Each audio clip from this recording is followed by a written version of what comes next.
Welcome, everybody, to another Kentucky Derby edition of HorseCenter. I'm Brian Zipse of Horse Racing Nation, and as usual, I'm joined by my esteemed colleague on the East Coast, Matt Shifman. How are you, Matt?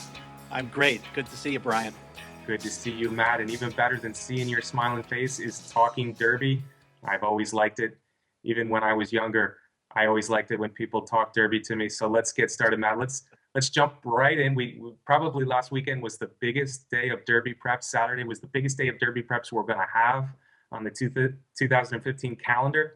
We saw three really strong performances, coast to coast in the Bluegrass of Kentucky, Southern California, and right up there near New York City. Let's start with probably the biggest performance of the bunch, and that was the big horse, Dortmund. He's 6 for 6, Matt.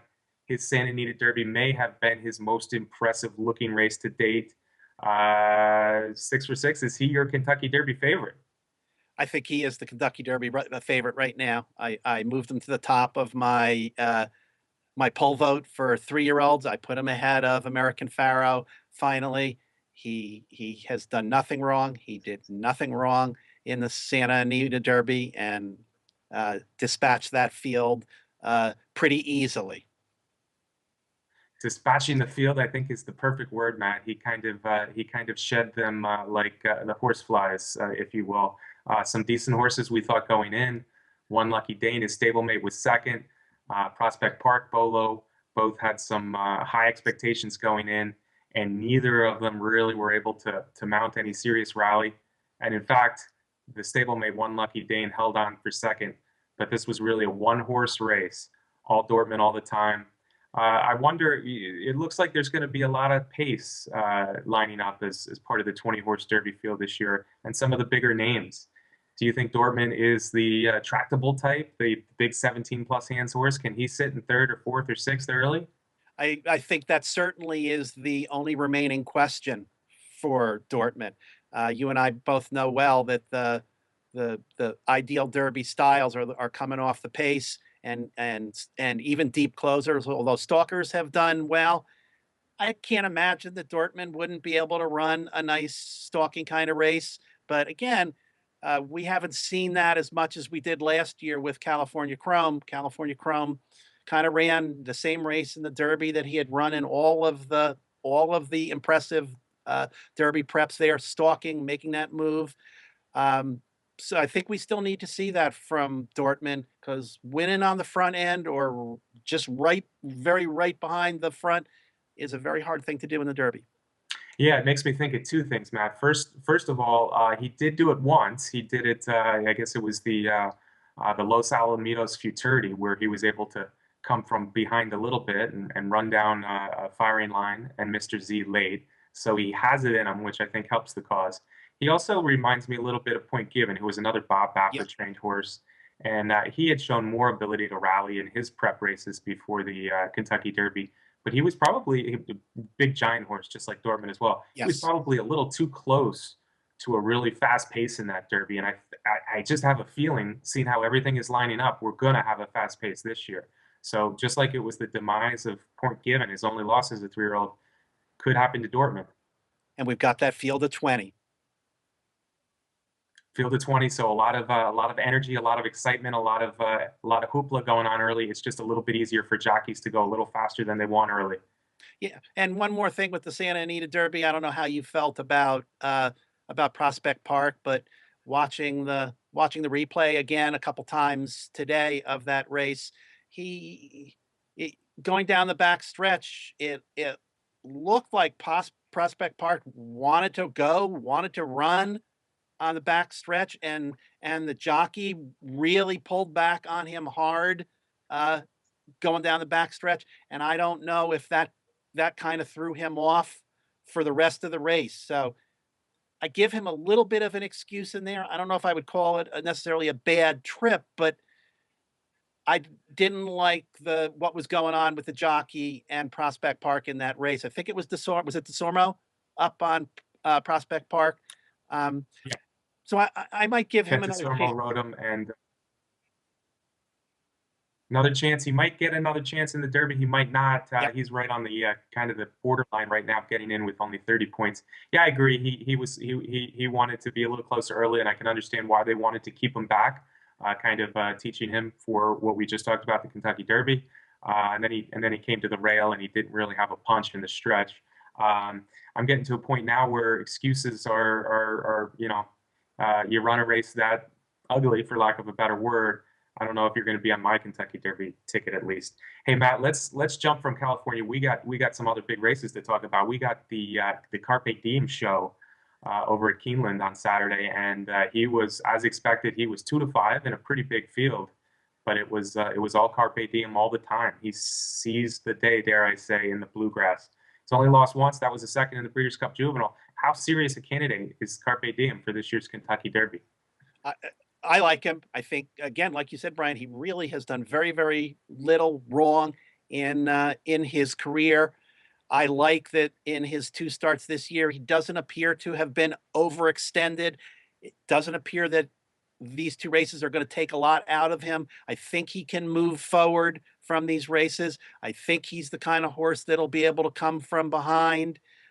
So he is a horse that I'm going to use on my tickets in the Derby. Yeah, you make a good point, Matt. I think he's a tractable horse. I think we saw in the Bluegrass he's closer to the pace maybe than a lot of us expected. But that's just the horse who knows how to win. He can put himself closer if he needs to be. But certainly, I think we have a good feeling that he can come from the middle of the pack in the Kentucky Derby and make a big run on the turn like so many Derby winners have done before. We know Ember Mar is high on Carpe Diem for whatever that's worth. Hi, Ember. So yeah, he's a real threat. I do like the fact, just as you said, he hasn't been taxed or pushed in either of these preps. He dominated fields that were probably a little bit less than a few others have run against this year, so it's going to get tougher. But he's certainly one of the big three. Bluegrass performance. If Dortmund's Santa Anita Derby performance was an A, what do you give Carpe Diem, Matt? I give him an A minus. An A minus, good enough for me. I'll agree with that. It was a solid performance, and one that makes you think he has more left in the tank when the stakes get bigger in a few weeks at Churchill Downs. All right, finally, can I mention that Frosted was my top pick in the Wood Memorial? I've had so few winners lately. I got to take a little credit when I actually get one. But Frosted rebounded nicely. You were there. Tell us about it. Yeah, he certainly did. It was kind of a redemption day for the Kieran McLaughlin barn. Things hadn't been going well with Classy Class, Imperia, those kind of horses that had a lot of promise just turned out to be not to do it on the Derby Trail. All all their cards were on Frosted, and Kieran pulled out all the stops. He changed everything, as I think people may be aware. Trimmed back the blinkers, changed riders, brought him back to New York, where he had had his best success. And probably the biggest factor was he had a little throat surgery to try and avoid the breathing problem that most likely happened in the Fountain of Youth, and it all paid off because Frosted was so impressive. He made the kind of move that is going to do him well on the first Saturday in May, and took care of the field in the Wood easily. It wasn't the strongest field in the Derby preps, but he did what he had needed to do. He's qualified, and again, I think he's a horse that may have a little bit more to show than certainly he showed early in the winter. And I think it goes back to one of your angles that you've talked about, Brian, which is a lot of horses will improve when they get away from Gulfstream if they haven't liked it there. Yeah, and I think that was the case for Frosted. Whether it was, I would probably say Gulfstream, getting away from Gulfstream, getting back to a track we knew he liked, that Act would have had a lot to do with it. But like you said, McLaughlin did a lot with him, from the equipment to the jockey to the minor throat procedure that he had. He was much the best in the Wood. I think some of the other favorites didn't run great, so it was probably easier than it could have been if he had stronger competition. Part of me is looking forward to the Derby. He's a nice horse. and I think he'll do well down the road in New York. But part of me kind of puts him into the same boat as some other horses that have come out of the wood recently, maybe Alpha, maybe Stay Thirsty. And they had their moments in New York, but not so much at Churchill Downs, not so much at a mile and a quarter on the first Saturday in May. And I kind of think that Frosted liked this win. But I might put him in that boat where it's going to be tough for him. I'm glad that he rallied a little bit more, but things are going to get a whole lot tougher, and he's got to prove he can win outside of New York. As far as the second place horses we saw, Ten Sendor was more of a surprise. Danzig Moon, I think people had been waiting to step up a little bit, and he ran a good Bluegrass. One Lucky Dane seems to have a lot of potential. Do you like any of those three better than the others? No, not really. And again, and El Kabir finished again, got a, gotten the money, finished third, was way, way, way, behind, made a Yeah. later move than Frosted did, and got up for third. So I think Frosted was at the top of that race. Okay, I'm gonna answer my own question a little bit. I think probably of the second place horses, maybe one Lucky Dane has the most potential. Maybe Danzig Moon is getting better. Tensendur is a nice New York bred for George Weaver, a trainer I like, but I can't really see him doing much on the Triple Crown Trail. So that also makes me worry about Frosted too. Maybe he was the weakest of the bunch as far as his competition on Saturday. So Matt, we moved from a big weekend, three big performances last, and we were waiting for one more big performance. As we have two Kentucky Derby preps, although only one is of the 170-point variety. That's the Oaklawn Park Arkansas Derby, the big one at Oaklawn Park. And we got a big horse running there, and his name, of course, is the 2-year-old champion, American Pharoah. Matt, you've been talking about him all year. You expect him to win this by 8 lengths, I assume? Yeah, I assume this is going to be another big performance from a big favorite, and that's been an interesting thing about the Derby Trail this year. The Derby Trail, I mean, from the beginning of 2015 till now, the races have pretty much been won by favorites or very, very close to favorites.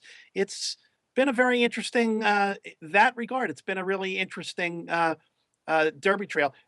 I don't expect anything different in this race. All the hype, all the workouts that American Pharoah has had, the Zayat saying and Baffert saying that uh, this horse is every bit as good as Dortmund. Some of them are saying even better than Dortmund. So we should see another knockout performance here in the Arkansas Derby. But you got some other horses in there. I mean, this is the last chance race. You got a lot of horses that are taking their shot for the 40 points and the 20 points for second and third place, and maybe even the 10 points will be enough for some of the other horses in the field, like Far Right, who has 22 points right now. And if I was going to look for a horse that could maybe upset, then I might be looking at Far Right. He's got 2 races this year, 2 wins at Oaklawn Park, first in the Smarty Jones and then in the Southwest. He ran terrific in both of those races. He's been off since the Southwest, which was on February 7th. So a little bit unusual here, a couple months off, but from what I hear, he's training terrifically. Um, he's got that Derby running style from way off the pace. So whether Far Right wins the race, I think he'll get enough. If he gets that 40 points or the 20 points, he's got enough to get into the field and becomes an interesting horse. Same thing can be said about Made for Lucky, who's got 20 points. That's another Pletcher. Mm-hmm. He's second behind American Pharoah in the Rebel. Same thing with this Made for Lucky. Needs a second, needs a third place to get into the field. So I like those two. But you've also got Bold Conquest in there for Asmussen with 17 points. The Truth or Else for Kenny McPeak with 11 points in there. And the possibility Mr. Z may be going in also off 2 weeks rest from the Louisiana Derby, in which he did no running in there. So I don't think the 2 weeks makes a difference. Yeah, Matt, the Arkansas Derby is interesting for two reasons. First off, I'm not buying all the hype. I'm one that likes to think that there are opportunities for us handicappers to make some money, and this could be an opportunity because there's just too much hype. American Pharoah's only had one race this year, one race in the last 6 months. It was slop. There was no pace. So if you're really believing in another horse as a real dark horse, this might be a chance to really take a swing and try to beat that 1-5 or 3-10 favorite in the Arkansas Derby. I don't like American Pharoah as much as Dortmund at this point, at the two Bob Baffert wonderful speed horses. Having said that, though, I'm not very confident that anybody's going to beat him. I think if he runs a decent race that he's already proven he could run, he's probably best in here. So not excited about the Arkansas Derby as a betting opportunity, but I'm still not. I still don't have American Pharoah in my top three on my personal Derby list. You mentioned a handful of other horses. Yeah, they're all running. It's an 8-horse field. Mr. Z, The Truth or Else, Bold Conquest, and who am I forgetting? Bold Conquest, The Truth or Else, Made from Lucky. All could get in with a top 2 or a top 3 finish, though they have enough points. But I like Far Right the best of the rest, just like you said. He's probably the second choice off those 2 stakes wins. Ronnie Moquet's a really nice guy, good trainer, and he deserves to have a horse go to Kentucky. Far Right is a nice rallier who's shown some heart. Not sure he's a 1.25 mile horse. He's bred. He's a son of National. That is a question for me, but he does have the right running style. So it'll be interesting to see which of those 5 get enough points to push their way in. If American Pharoah does win off by 8 lengths in fast time, maybe he pushes his stablemate aside as the Kentucky Derby favorite. Arkansas Derby, I think we'll have just those 9, and there's kind of 2 tiers. Dortmund, American Pharoah, assuming he wins, and Carpe Diem are the big 3, and then the next 6 are 6 awfully nice horses. I like Firing Line a lot. He's done nothing wrong. He's looked great, and he's given Dortmund all he wanted twice. I have a lot of respect for the horse coming from Dubai, Mubtahij, for Mike DeCock. Mubtahij could be the 1.25 mile rallier that we've been looking for. You got the 2 horses from Florida, Materiality and Upstart, should be under 20 to 1. And then finally Frosted, and of course the horse who dominated in Louisiana, International Star. So that's a pretty deep top 9, I'd say, going into the Derby. Yeah, and I think that point is really important. I've felt this way through most of the Derby Trail, and that this is really a wide open Kentucky Derby. It's a wide open Kentucky Derby compared to other years, if in fact Dortmund isn't the one.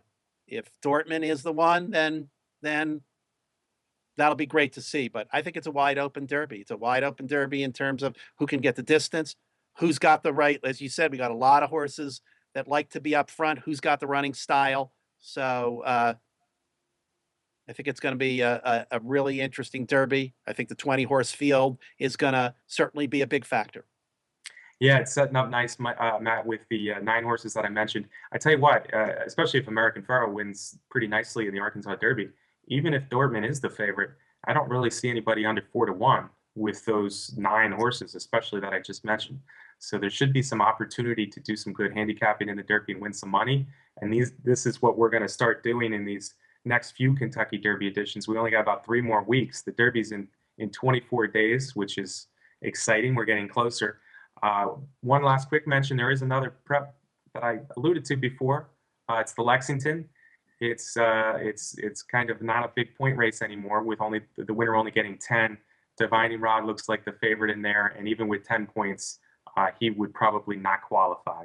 Yeah. So Lexington probably won't have a Derby horse this year. Yeah, it looks that way. Divining Rod with 10 more points added on, and then the other horse, Tis Now RJ, I think he's only got 7 points.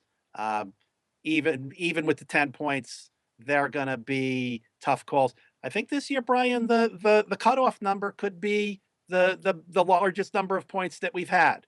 Again, we got 3 weeks, and hopefully we're not going to have horses dropping by the wayside.